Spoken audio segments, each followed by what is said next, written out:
You will now see me face off with another examiner in the IELTS speaking section for a sample Band 9 speaking interview. After the interview, I will give you an explanation of what I did to get this perfect score. Now watch and learn. Welcome to the speaking section of the IELTS exam. My name is Eva and I will be your examiner for this part of the test. The speaking test consists of 3 parts. I will give you instructions for each part and I will record this for marking purposes. Is that okay? Yes. Okay, so for the first part I will ask you a couple of questions just to get to know you a bit better, and also some questions on a general topic. Okay, so first of all, what is your full name? My full name is Adrian Lee. Please just call me by my first name, Adrian. Okay, Adrian. May I see your identification, please? Yes, absolutely. Here you go. This is my passport. I used it for registration. Okay, that's absolutely fine. Thank you. Thanks. What do you like doing in your free time? Well, when I have some spare time on weekends, I like to hang out with my friends, do something active like sports. I played football with a couple of friends last week, and also I like to watch movies to relax and recharge my batteries. Where do you go to relax? In order to unwind, I usually take a stroll in the park near my home. There's a lot of green space there and some benches, so sometimes I sit down and just stare out into space and meditate for a few moments. Let's talk about your home. Okay. Can you describe your flat or house? Yes, I live in a 2-bedroom flat with my wife and daughter in the heart of Budapest, very close to the Danube River. It has, of course, a kitchen, a living room, a bathroom, and a balcony as well. It's bright and spacious. What is your favorite room? If I had to choose, I would say that the room I like most of all is my office, just because that's where I do my work and I like my job, so I would say that it's my office.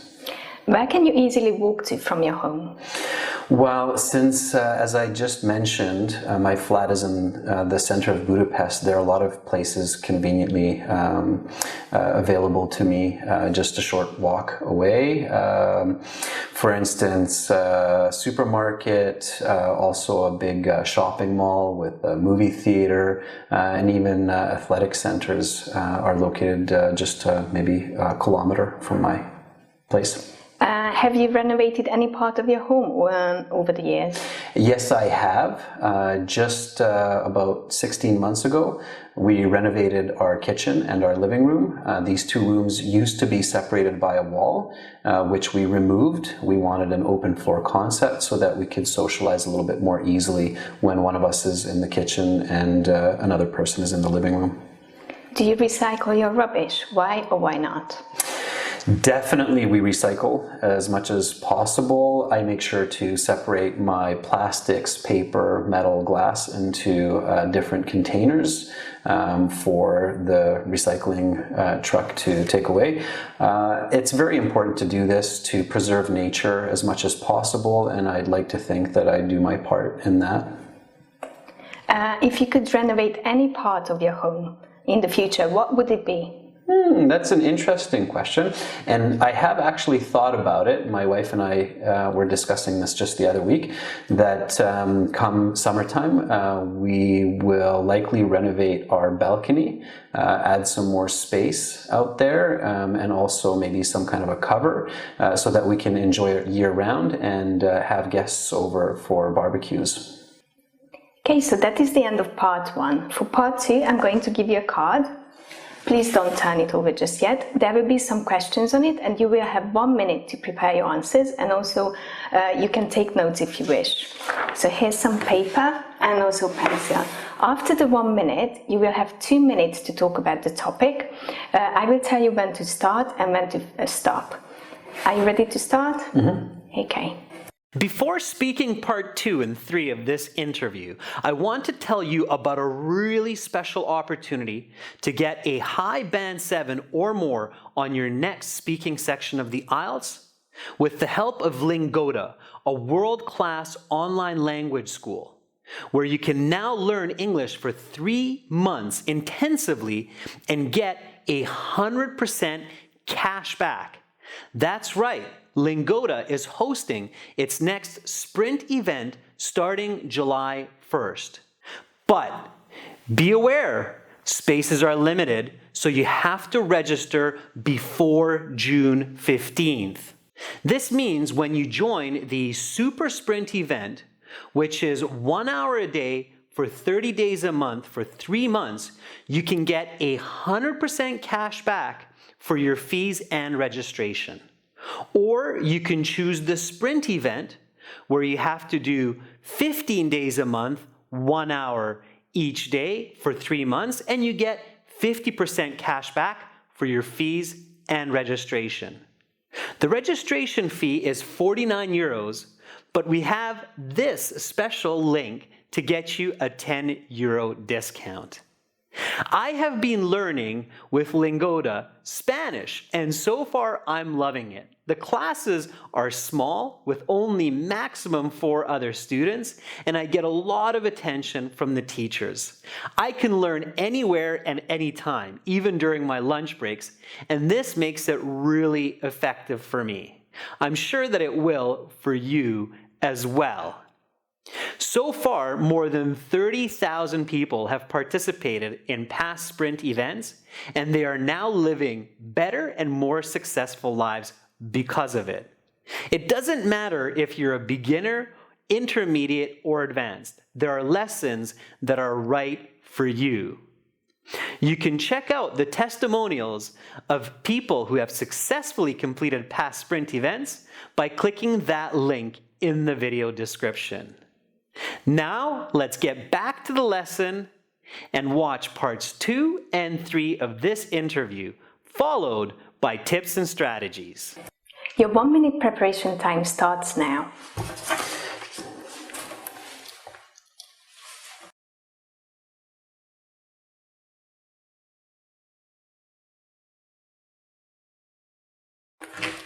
Okay, so your 1-minute preparation time is up. Please begin speaking. The dessert that I love more than any other would have to be New York cheesecake. I think the first time that I had this dessert was in my childhood, probably around the age 7 or 8, when I can remember.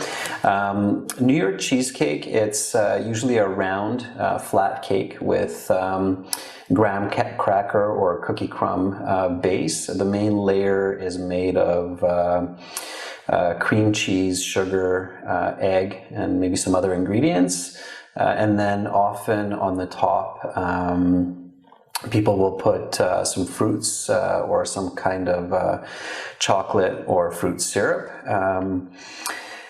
I usually eat cheesecake either at home or at a restaurant.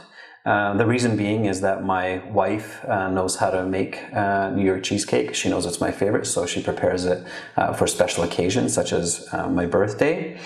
And any chance I have to eat cheesecake at a restaurant, I always go for it. I choose it instead of any other dessert on the menu. Last time, I believe I had it at a local pastry shop called Sweets, just down the road from my place. I especially like eating it in the evenings after my main meal. If I've had a steak, for example, then topping it off with a slice of cheesecake is just superb. I do believe that most people love eating cheesecake as well, not only because of its delicate sweet flavor, but it's also a light cake compared to some others like a chocolate cake. So it's a bit easier to digest. And I think that its sweet flavor and also slightly sour flavor gives it a uniqueness, which many people like. Whenever I meet with my friends or talk with others about cheesecake, then they always agree that they love it as well. So, and I like it more than other desserts for the same reasons. Okay, so your 2 minutes are up. Please give me back the paper and also the questions. Thank you. And now we will move on to part 3. In this part, I will ask you some questions related to the topic of part 2. Is that okay? Mm-hmm. Okay, so let's talk about sweets and cakes. In general, have people's consumption of sweets and cakes increased or decreased over the last few decades? I definitely think that people these days are eating a lot more sugars and sweets than they were in past generations, simply because of the availability of sugar. I think there are more chocolates and candies available in stores than ever before. If I just think about my local grocery store, there are 2 aisles dedicated to just these types of food products. And also in the past, I believe people ate such types of foods maybe once a week. Nowadays, people are eating them even several times a day. Can you elaborate a bit? Yes. So if I think about my childhood years, my parents would restrict eating candies or cakes to once or twice a month. But these days, I find myself eating a chocolate bar at least 3 to 4 times a week. Too many sweets can cause health issues for people. Do you agree with this statement? Why or why not? Yes, I concur with this notion simply because the facts are proven. Medical reports are now well established that eating a lot of especially refined sugars leads to health problems such as type 2 diabetes as well as cardiovascular disease. Certain types of sweets and cakes can be very expensive. What do you think contributes to the high price of some confectioneries? That's a good question. The reason why some cakes and confectioneries can be in the high price ranges like $10, $20, or I've even heard of some cakes costing in the hundreds of dollars, is likely because the ingredients needed to make them are quite pricey, such as real vanilla extract. And also the amount of training that goes into and effort that goes into preparing these cakes is extensive. Some of these pastry chefs go to school for years and years to master their craft. So is it worth the cost? Yes, I believe that it is worth every penny. When a person finds a good pastry shop, perhaps a French macaron shop, then tasting those sweets, their texture and their flavor, it's absolutely divine and can be worth what they're asking. Okay, now let's talk about making food. How have food preparation practices improved over the decades? There has been significant development, especially with the technology that's being used to prepare foods, such as kitchen appliances, blenders, mixers, and, for instance, ovens, which gives chefs a lot more control over timing and heat, thereby preparing meals more specifically to what they would like, and probably producing better flavors as well. Do you feel that any of these changes have been for the worse? That's a good question. Give me a moment to think. Perhaps not with the tools, but rather the ingredients. There have been certain changes that are negative, especially the flavor of a lot of the base ingredients. I think in the past there were a lot more organic foods available to cooks and chefs, such as meats from farms and real fruits and vegetables that weren't genetically modified. I believe these days that's making it a little bit more difficult for chefs to produce the same flavors as before. Some people say that the tradition of quality home-cooked meals is slowly disappearing. Why is this? Well, certainly the pace of life has really increased in a lot of the world. What I mean by that is people are very busy these days, so they just don't have as much time to cook at home. Also, I think a lot of the art of cooking hasn't been passed down from generation to generation over the last 30, 40 years the same way as it had been in the past. Furthermore, it's probably more expensive to cook at home now just because good ingredients cost more than they used to. What can be done to encourage people to bake or cook more? Well, I guess people could be educated about the benefits of cooking at home, such as gaining more respect for food when we're interacting with it more intimately in our kitchens, as well as spending more time with our families in the process of cooking and eating as well. So I think that governments and schools can really focus on letting people know that cooking at home does lead to a happier and healthier life. How would it impact society if people cooked more at home?